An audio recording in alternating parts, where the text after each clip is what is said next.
Hey everyone, welcome. Today we're going to be talking about the latest episode of The Real Housewives of New Jersey, Season 13, Episode 9. So let's get right into it. Everybody's back from their little short weekend, but the episode starts off with Dolores and her new boyfriend, Pauley, and they're having a pretty serious chat. So Pauley thinks that Frank needs to grow up. Even though he himself has a close relationship with his ex because they also share 2 kids, it's not to the same extreme as Frank and Dolores. And Dolores understands, but you can actually kind of see that in that scene that maybe she doesn't want to completely let go either. And Pauley says that Frank maybe has realized that he made his biggest mistake, which was walking away from Dolores, but Dolores says that he always knew that that was his biggest mistake. The next scene is Rachel and her husband. She talks a little bit about the businesses that they have, but most importantly, she wants to have another baby.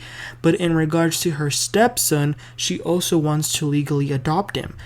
But that's a little bit complicated because it's a pretty long process. The mother apparently is not the best, according to them. And it looks like she's not really involved in his life at all. So she feels like she has earned the title of his mom, but he is 18, so I don't know why they would want to do it like anymore because he is that age, but I don't know, maybe that's just what she wants. So up next, Dolores and Jennifer finally meet because they have been fighting this season, but it looks like they're going to mend things. They were always pretty good friends, but Jennifer is mad at Dolores because she didn't go up against Margaret like she would have liked her to. But they have some small talk about the boyfriend, but then they get straight into it. Jennifer is bothered by Dolores being friends with Margaret, but Dolores says that she defended Jennifer many times. Honestly, there seems to have been a communication issue because there were other things that had been bothering Jennifer, but she kind of kept it up and like bottled it up. But they agreed to communicate more effectively from now on, and they're good. Not a surprise because we've been knowing that they're friends and that this feud wasn't going to last very long. And then Jennifer begins to share with her some of the issues and the therapy that she's been doing with her husband. As far as the group who has been fighting a lot, Jennifer thinks that they should all get together and do some Turkish coffee reading, and they're going to plan that. Then Melissa goes over to this new house that they're working on. They talk a little bit. Joe is there also, and they talk a little bit more about what Louis and the way that he talked to them over the weekend at the shore.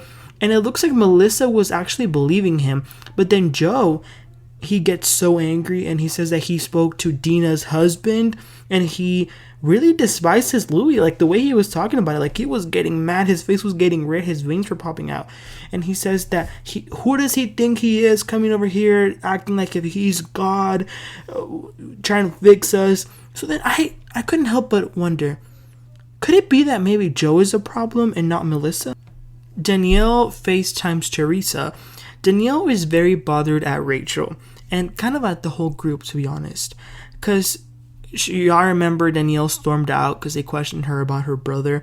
She says that she felt like she did back in high school with the bullies and that in this coffee reading, they will hear about it.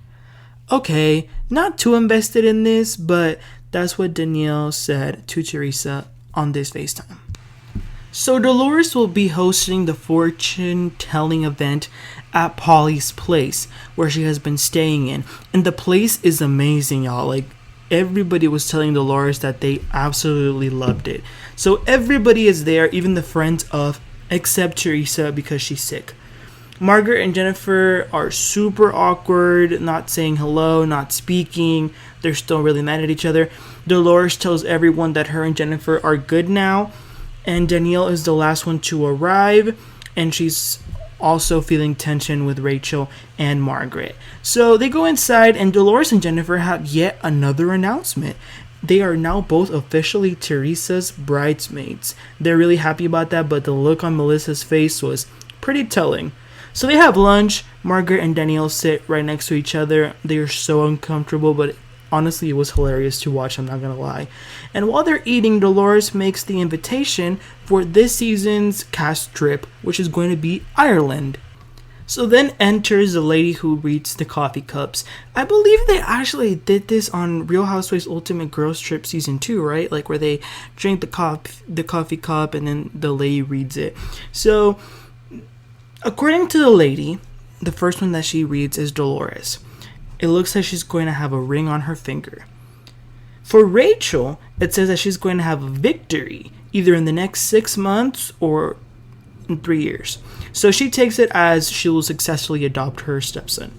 Margaret's cup, though, this is where it starts to get a little fishy, says something happened with a friend whose name starts with an L and that there's been a lot of fighting. Maybe her ex-friend Laura?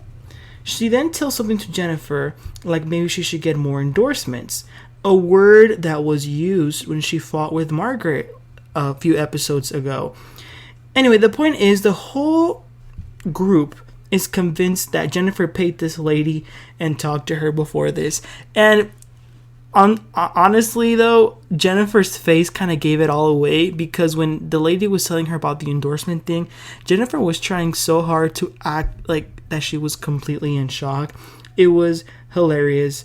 So I can see why they thought that.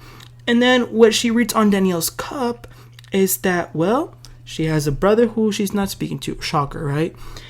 Anyway, Danielle starts to cry and says that she hopes that she can fix things with him. And then Jackie jumps in and says, I hope that happens. So Danielle turns, aggressively and says, Do you really hope that? And Jackie says, yes, I know what it's like not speaking to a sibling. And I just think that there's a bigger issue between you and your brother that you're not really telling us.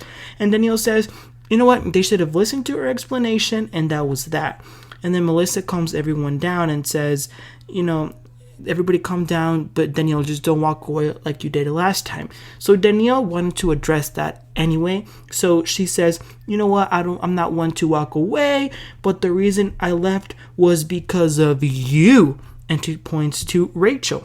So again, Danielle's mad that Rachel told Margaret what Danielle had been saying about Margaret. So you can definitely tell that Danielle is a new housewife, because if you're going to be a housewife, this is part of the show. Like Sheree from Atlanta said, I'm the bone carrier. Like there's going to be bone carriers all the time.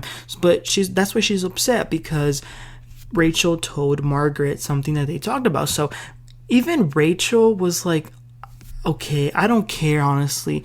But Danielle was like, no, you're going to listen to me. You had no right to go and make it seem like it was something that it wasn't. Clearly trying to make a fight between me and Margaret. But again, like I said, Rachel's pretty unbothered, and she thinks that it was really unnecessary for her to be mad.